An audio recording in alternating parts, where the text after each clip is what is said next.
પચાવી છે ને બહુ કઠિન છે. રાજાથી આ સહન ન થયું.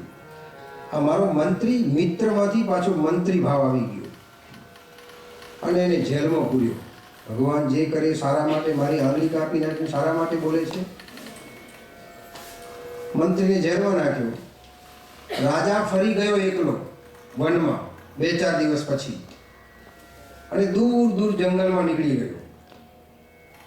ત્યાં કેટલાક મારાઓ આવ્યા બલિ ચડાવવા માટે. પકડ્યો રાજાને.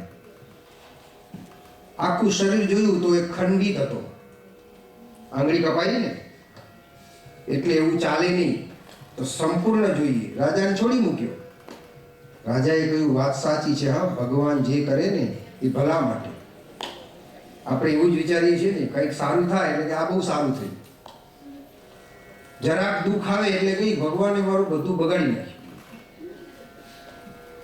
1 મિનિટમાં બધું બદલી જાય મન.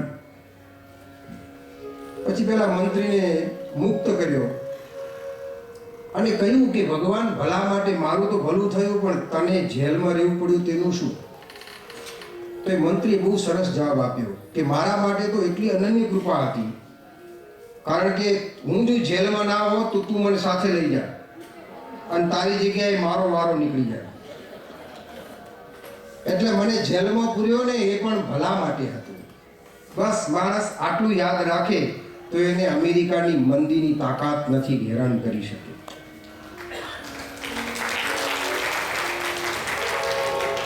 આપણે આ કથા શ્રવણ કરીએ ને, બહુ આપણે આધ્યાત્મિક રસ ખૂબ પીધો છે.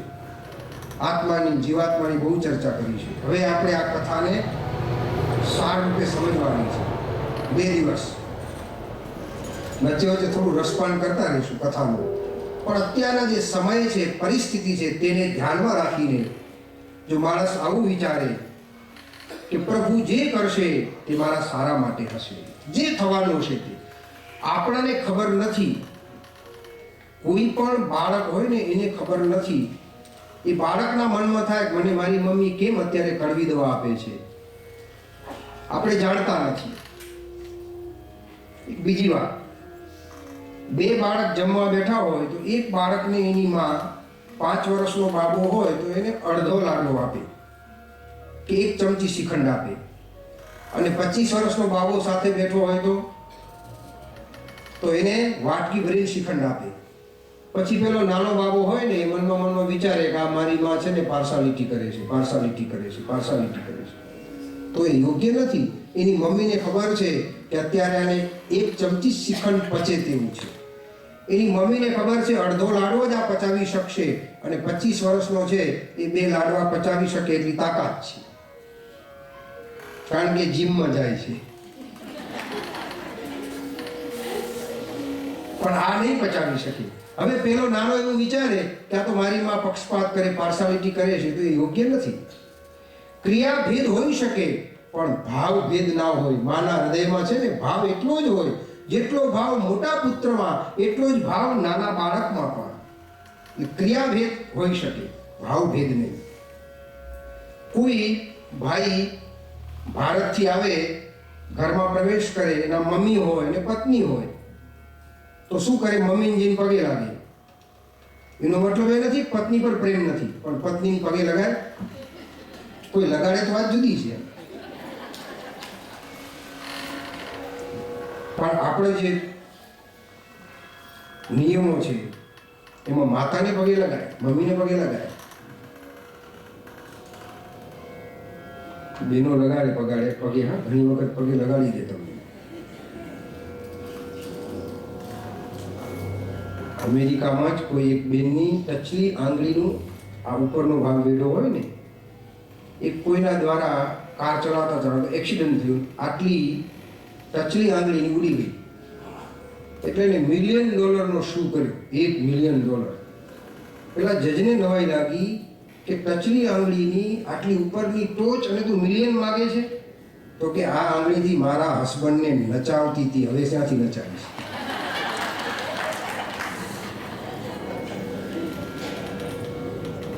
પગે લગાડે વાત જુદી છે. માણસ આવી પરિસ્થિતિમાં એટલું જ વિચારે ભગવાન જે કરશે તે સારા માટે હશે. તો એને જીવનમાં કોઈ દુઃખી ના કરી શકે. અક્રૂરજી પ્રભુને લઈને આવ્યા. રાત્રે આ બધાને સ્વપ્નો આવ્યા છે. સ્વપ્નમાં બધા કૃષ્ણનું ચિંતન કરે છે. પ્રાતઃકાળનો સમય થયો. ભગવાન કૃષ્ણ બાબાને કહે, બાબા અમારે મથુરા નગરી જોવી છે. ભાઈ નાના ગામડામાંથી શહેરમાં જાય તો બાળકની ઈચ્છા થાય કે મારે એના દર્શન કરવા છે. બાબા કહે, લાલન આ આપણું ગોકુળ નથી. તમે મથુરાના દર્શન કરવા ભલે જાઓ, પણ એક વાત યાદ રાખજો કે કોઈને ક્યાંય સડી ન કરતા, મશ્કરી ન કરતા.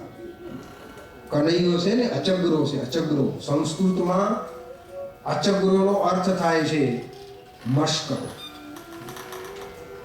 અચગરો. ગમે એની વસ્તુ ઉપાડી આવે, ગમે એને સડી કરી આવે, કોઈનો ચોટલો ખેંચી આવે, બેના ચોટલા બાંધી દે. સવારમાં વહેલા બાળકો ઉઠે નહીં તો બેની ચોટલી છોડીને બેની ભેગી બાંધીને ચાલતો થઈ જાય. બેન ભાઈ હોય તો ભાઈની ચોટલી અને બેનનો ચોટલો એ બંને બાંધે. પણ આ યુગમાં કનૈયો આવે તો બેનોને ચોટલા નથી, ક્યાંથી બાંધે બિચારા? બધા જ બોયકટ. પછી બંનેના ચોટલા બાંધીને નાસી જાય, કાં તો ચૂંટિયા ભળ્યા. અને ચૂંટિયા ભરીને એટલો દોડીને ચાલ્યો જાય એટલે પછી યશોદામાની પાસે જ્યારે ફરિયાદ કરવા જાય ને એટલે યશોદામાને કનૈયો પાછો એમ દલીલ કરે કે માં, સૂર્યોદય પછી બધા ઊંઘે તો પછી એને ચૂંટિયા જ ભરું ને. સવારે વહેલા નથી ઉઠતા ને આ લોકો, એટલા માટે હું એને ચૂંટિયા ભરું છું. રાત્રે 12-1 વાગે સૂએ ને બીજે દિવસે બપોરે 12 વાગ્યાની રાહ જુએ. આ અચગરો છે, એટલે મશ્કરો છે કૃષ્ણ. કહે, કૃષ્ણ યાદ રાખજો, મથુરામાં ભલે જાઓ પણ અહીં તમે મસ્તી ના કરશો. લાલાએ કહ્યું, બાબા પણ એ લોકો કંઈ કરે તો? સામે તરત પ્રશ્ન, એ લોકો કોઈ તને કાંઈ નહીં કરે, તું મસ્તી ના કરીશ. બધી ગોવાળની ટોળકી સાથે લીધી. ભગવાન કૃષ્ણને દાઉ ભૈયા, આગળ કૃષ્ણને દાઉ ભૈયા છે, પાછળ બધા ગોવાળિયાઓ છે. બધા ગાતા ગાતા જાય છે, હમારો ગોપાલ, હમારો ગોપાલ, હમારો ગોપાલ, હમારો ગોપાલ, હમારો ગોપાલ.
મથુરાની જેટલી માતાઓ હતી બધા બહાર આવ્યા અને ભગવાન કૃષ્ણના દર્શન કરવા માટે અટારીઓમાં ઊભા ઊભા હાથમાં પુષ્પ અને લાજા લઈને કૃષ્ણ કનૈયા લાલ કી, કૃષ્ણ કનૈયા લાલ કી જય જયકાર થયો. અને કંસને ત્યાં નાદ ગુંજ્યો જય જયકારનો.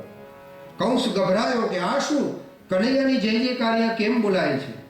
મંત્રીને બોલાવ્યા, પણ બધા જ મથુરાવાસીઓ ડરતા ડરતા ભગવાન કૃષ્ણનું નામસ્મરણ કરવા લાગ્યા. હમારો ગોપાલ, હમારો